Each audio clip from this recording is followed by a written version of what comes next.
Welcome to the Hail to the King podcast. I'm Mark. I'm Magnus. And today we are going to kind of do a fun little thing, talk about just different things that we thought would be interesting for you guys. First, before we get to that, for our Instagram followers and YouTube followers, we do have some new art up, and we'd wanted to give a shout out to Jarom Neumann at jarom.tv. Go check him out. He did an awesome job for our art. I am portrayed as Randall Flagg. I'm holding a little tarot card. If you can zoom in on that, because there's some fun stuff on the tarot Easter card. egg on the tarot card there, and then I'm drawn as Roland. So that's pretty cool actually. I like seeing myself as the hero, and Mark is the villain of this podcast. Me is the villain, which I am perfectly happy with. But we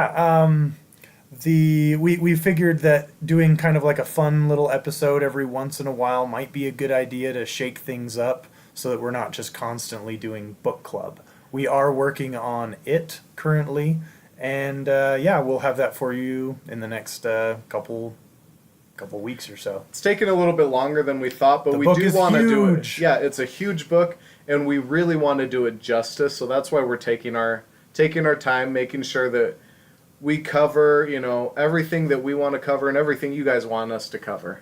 Yeah, and kind of like the Joker says, why so serious? We kind of find ourselves just getting really serious in these discussions, and we figured we could do a fun episode where we speculate on one idea that we brought up on our Instagram was Dream Katet.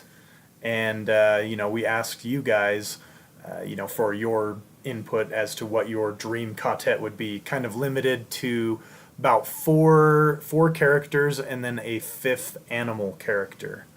And we got some cool responses. I don't know if there's any that specifically you want to bring up. So we do have a couple. You have the one. You bring that up. No, everybody's response was just awesome on this one. The thing that surprised us the most was one of you gave us a Katet of villains, and I thought that was pretty cool. I can't. What was the? Do you have the user? Yeah, Treppy13. Treppy13, and your what was his picks? Well, his picks, so Treppy says, I'm taking Pennywise, Randall Flagg, Kurt Barlow, Leland Gaunt, and Cujo as an animal. Just for people who haven't read all of these books, Pennywise is obviously in It.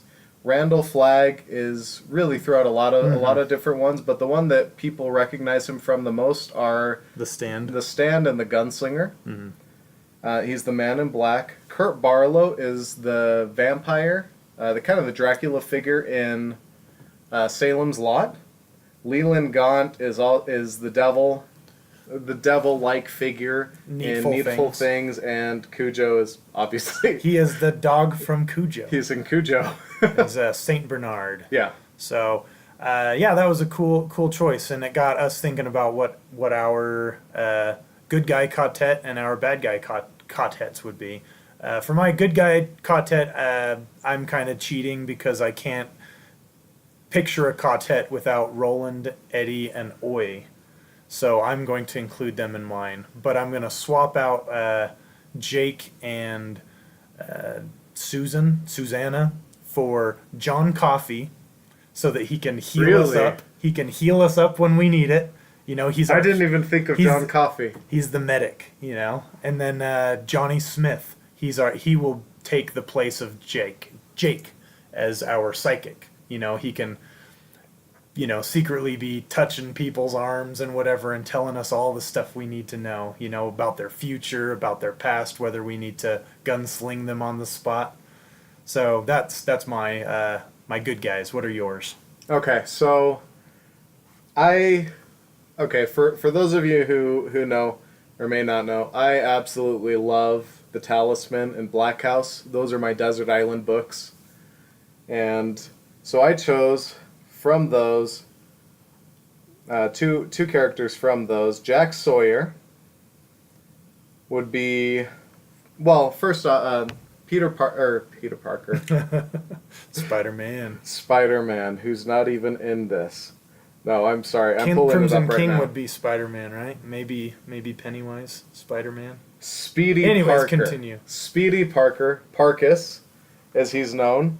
I kind of chose him because he knows a lot about Midworld and Ka and the Dark Tower, Crimson King. He knows a ton about that aspect. And then I chose Jack Sawyer because he's a detective. I don't. Well, there's a little bit of a spoiler. He's held the talisman and everything, so he has some of that power, like left over from that in him. Talisman residue. Yeah, talisman residue. Edgar Fremantle, and Edgar Fremantle is from Doomakey. And he's a guy, he doesn't have one of his arms. I can't remember which one. He doesn't have his arm, but when he paints with that arm, anything like with his phantom arm that's not there, what he paints becomes real. So kind of similar to Patrick Danville from Insomnia / Dark Tower. And the reason I didn't choose Patrick Danville is I don't know other people. Patrick Danville pisses me off so much. He's such a coward. I don't want to give things away, but he makes me so angry as a character. I was like, if I could take everything away from Patrick but his abilities, well, Edgar Fremantle kind of fits the bill. He's unconcerned with the larger picture, right? Yeah. Like, I get that. Anyways, I don't want to give spoilers away in this, but Edgar Fremantle is just awesome. Doomakey's a great book, too. Abra Stone is the other one, and she is from Dr. Sleep, and she has the shine, and she has the shine very strongly, so strong that she actually causes a small earthquake in that book. So I thought, somebody with her abilities would be very useful in a Katet. And then I was talking to a friend today about this, and he didn't know who this was. I hope people know who this is. David the Hawk. Of course I know who David You the know Hawk who it is. But this person had actually read The Dark Tower, but all of it, but he forgot. The first book can be a little bit cryptic the first time through, and I don't blame people too hard for glazing over some of it and forgetting some of it, because as soon as you hit drawing of the 3, it's just boom. That's when the claws are in you, and the first book sometimes is a little inconsequential compared to 2 and onward. Yeah. But I'm not saying I don't love the first book, but David the Hawk. He's David important. the Hawk. Well, how can you forget David the Hawk? No, come on. You shouldn't. I love David the Hawk because I was like, he's an attack dog that can fly. Mm-hmm. He's phenomenal. So those were mine. But he's so brittle. No, anybody. Man, he took on die. Court. Yeah. Court was almost my tank. And that's actually one person I thought of. I was like, if I took out Speedy Parker, Court would be, he'd be a shoo-in. He'd be there to train your gunslingers, man. Yeah. So, do you have any honorable mentions of people who almost made yours? Dude, I got too many. Yeah, too many. I mean, it'd be fun to do. I could have made like 5 different teams. 5 different assemble all these teams of, gunslingers. So let's do the enemy Katet. Okay, you go. So at the head of my bad guy Katet, I've got Randall Flagg. Of course, naturally, he's kind of the opposite end of the spectrum from Roland, and he'll be the leader there. Underneath him, we've got Pennywise, who will strike fear into his enemies. Dig into their fears and take advantage. And then underneath him, we've got Dandelo, who will, on the opposite side of that spectrum, he's got the laughing type. He kills people with laughter. He kills people with the laughter. So he's kind of the Eddie, right? Yeah, Makes sense. I get it. I get it. And then our psychic of the team is going to be Carrie. And I say psychic, but you know what I mean. I'm gonna bring something up. And she could have fit in the good guy squad or bad guy squad. This is post high school massacre Carrie. So this is after she's gone over the edge and she's wrecking the town, because she is a force to be reckoned with. Even so, somebody brought this up on our Instagram.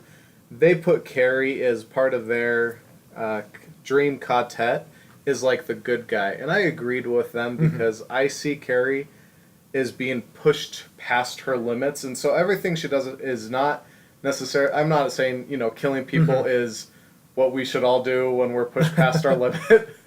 But I do see her as a tragic character who is put in a situation she couldn't deal with. So I still see her not as an antagonist, maybe not a protagonist, but definitely not as a villain. So when picking her, I decided she's kind of the Jean Grey gone Phoenix. Okay. Right? Okay. And so that's my justification. So again, Phoenix isn't. Anyways, X-Men. I disagree, but I get your point. Yeah, I get and your then point. and then our animal would be Cujo. Cujo. I could have spent more time and come up with something cooler, but I figured, a big dog that we could sick on people. Yeah.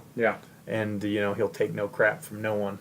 He's big, so they'll No. drool all over him. Have you ever had a Saint Bernard drool on you? No, but It's I've seen the freaking movie. disgusting. I've seen what is that? Yeah, movie? just those big Beethoven. Yep. Yeah, those big dogs. Just it's like getting slimed. It's ridiculous. So, anyways, that's my villain Katet. Okay, and I didn't give this much thought, so right now I'm shooting from the hip. What I was thinking is Atropos from Insomnia.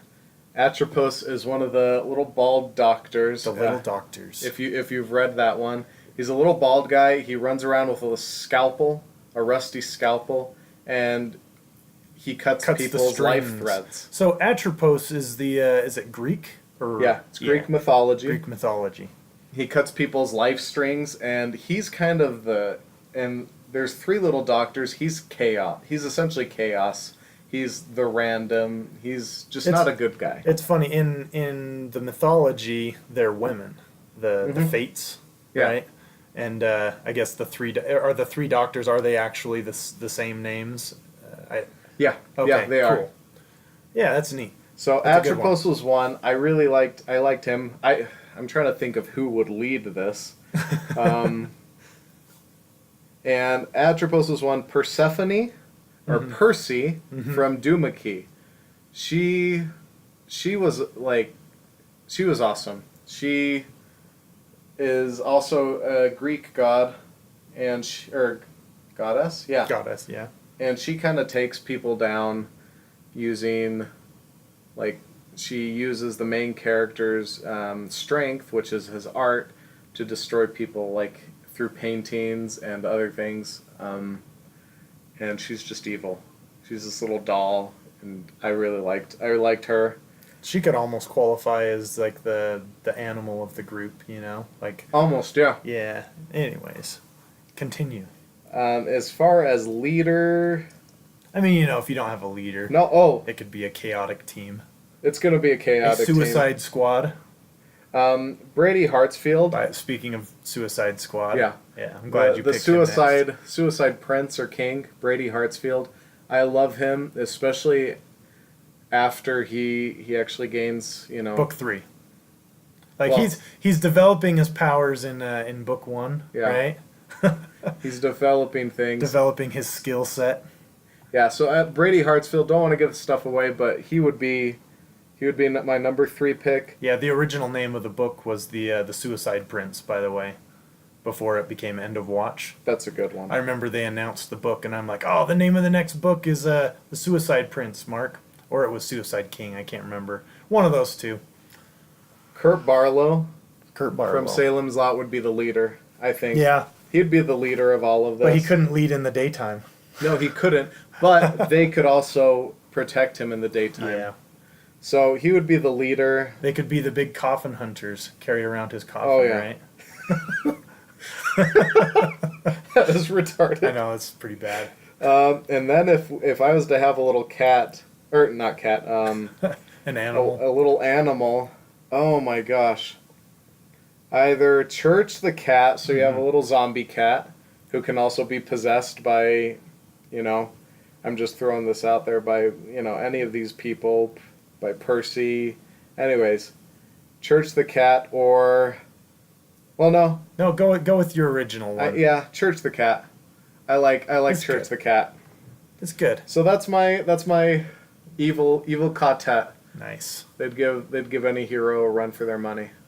All right.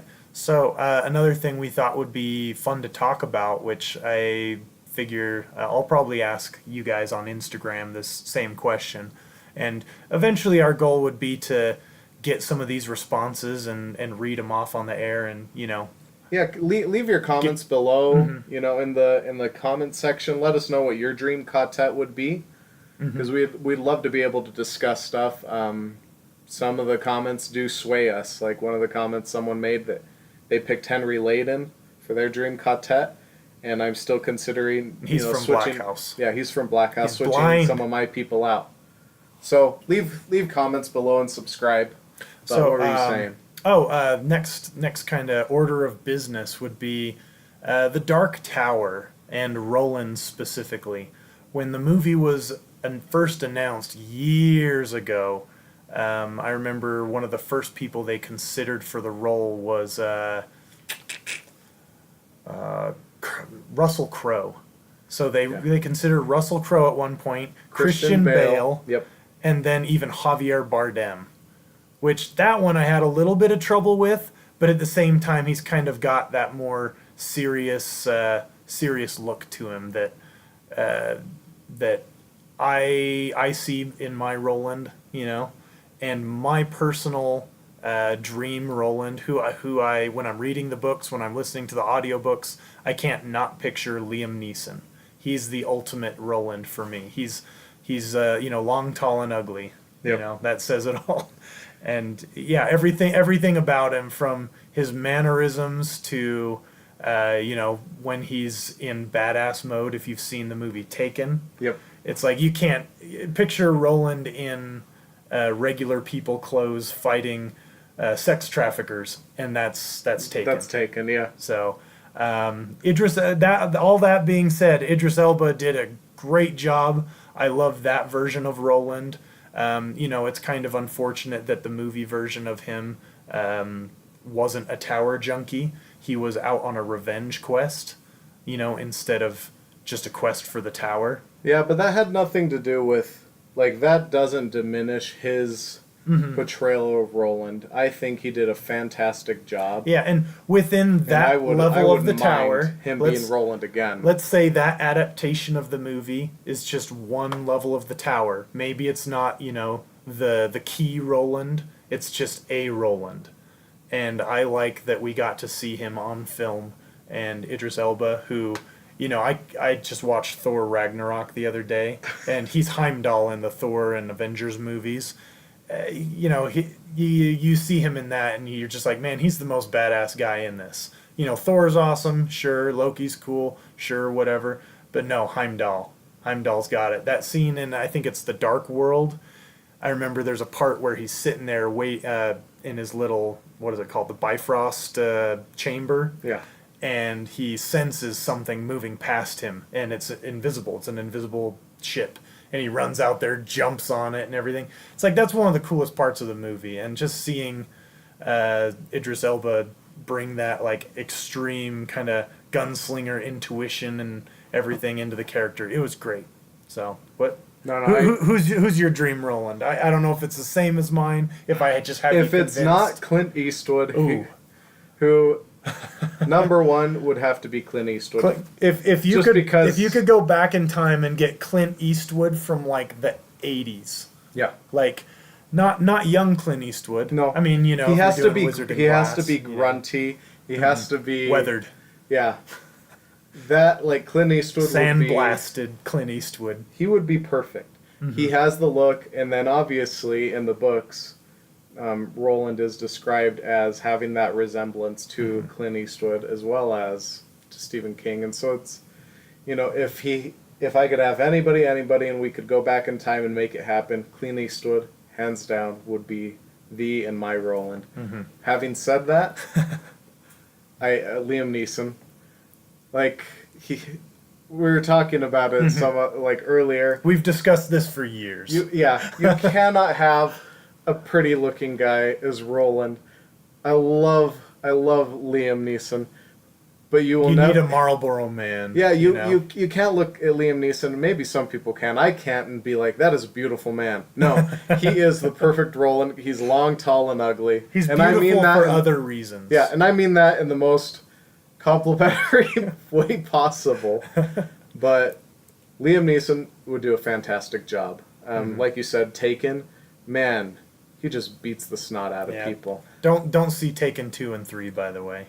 And one that I thought of who would actually do a good job if he was just a little bit younger, Ed Harris. Ed Harris. Think of him play like I could see him being Stephen Deshane. Okay. You know? Like I think he could pull it off if he was a little bit younger and a little bit taller. But yeah, Ed Harris would do a good. And he's Alan Pangborn in Needful Things, by the way. Is he? Yeah, so he's the sheriff. I did not know that. You probably haven't even seen Nope. Needful Things. Anyways. No, I haven't, but I thought he would do a good job. So those three would do great, and then Idris, obviously, he did a fantastic job. I loved him as the gunslinger, although the movie made me a little sad. Yeah, let's talk about the movie just a little bit because we kind of touched on it. So if you haven't seen the movie, go check it out. If you've read the books and haven't seen the movie, keep in mind that it's different than the books. Like, let's say you take all 7 books, we'll just say 7, and you put them in a blender, and you pour out a little bit of what you blended up, and that's the Dark Tower movie. Everything is kind of mishmashed and out of order. It's not, it hasn't lost its essence, but it's kind of jumbled it up. And I think one of the biggest complaints that we've talked about was that he's on a revenge quest to avenge all the gunslingers and his what is his home world again? His hometown. Gilead. Gilead. Good gravy. I can't believe. Who are you? I know, right?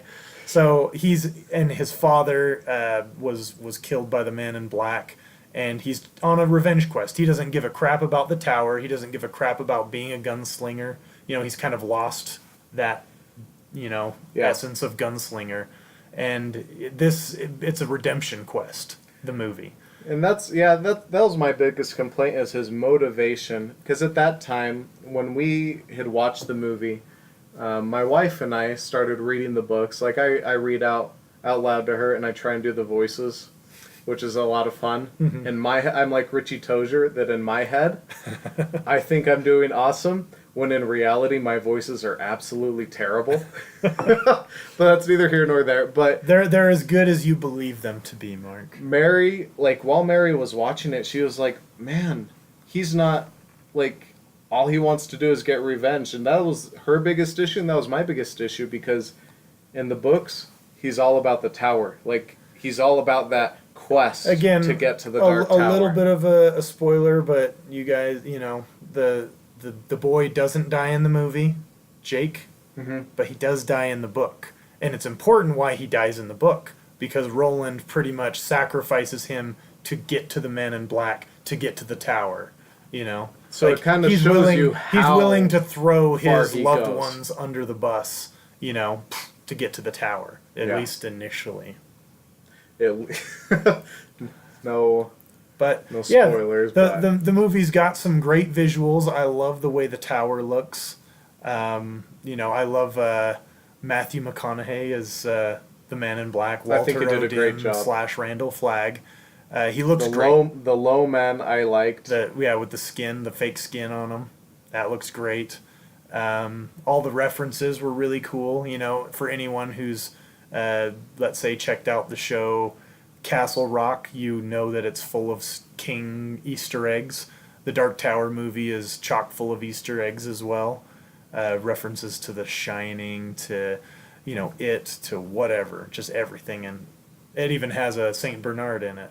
Yeah. So, anyways. No, so it was good for what it was, but it wasn't what we wanted. Yeah, it's worth seeing as a cool adaptation adventure of the character, but it doesn't do the story justice not even a little bit. Yeah. It gives people a little taste. And one of the best things I heard from people who hadn't read the books but had seen the movie is, oh man, like I feel like I need to read the books now to find out more about this. And I kind of give them a little disclaimer where I'm like, okay, the movie ends with a quest to the tower. And if that's what they're going to take from it, where they want to see that quest, it's like, keep in mind, it's just a little different in the books, a lot better. But, yeah, it's good that the movie at least inspires a desire to know what happens next. No, so there is some good stuff that came out of it. Mm-hmm. Idris Elba was amazing. And yeah, just it was a fun little watch for people who have read the books. Fun finding those Easter eggs, but don't go to it thinking you're going to get a perfect adaptation of the Gunslinger or any of the other books. Mm-hmm. If not, you're just going to be disappointed. Yeah, just think of it as a cool one-off. Yeah. Mm-hmm. Which it turned into. Yep. Because I don't think they're going to continue that franchise unless they. There's talks of doing Wizard and Glass as a TV series. The what do you call it? Prequel kind of. Yeah. Young Roland. And I don't know if they'll continue with Idris Elba as Roland, and have a young version of him. I don't know. We'll see. And again, it's kind of one of those things where the movie took over 10 years before they finally made it into a movie. Once they started, once it became in development. And, maybe the TV show will take equally as long. Maybe they're waiting for the taste to wash away from the old movie. Before they reboot it. Yeah. And I'm good with either. Yeah. Mm-hmm. Well, guys, thanks for listening. Hope you guys enjoyed. Like we said, comment below because we'd really like to hear what you guys have to say about our dream Katet or who your favorite Roland is. If you have any ideas of cool things for us to talk about, on little special episodes like this, we welcome that. Yeah, let us know. Please subscribe to our channel here on YouTube. Watch our other videos on YouTube, and also check out our Instagram. We're always every day putting content out there. Yeah, we're putting content up every single day. And thanks for listening. And remember, there are other worlds than these.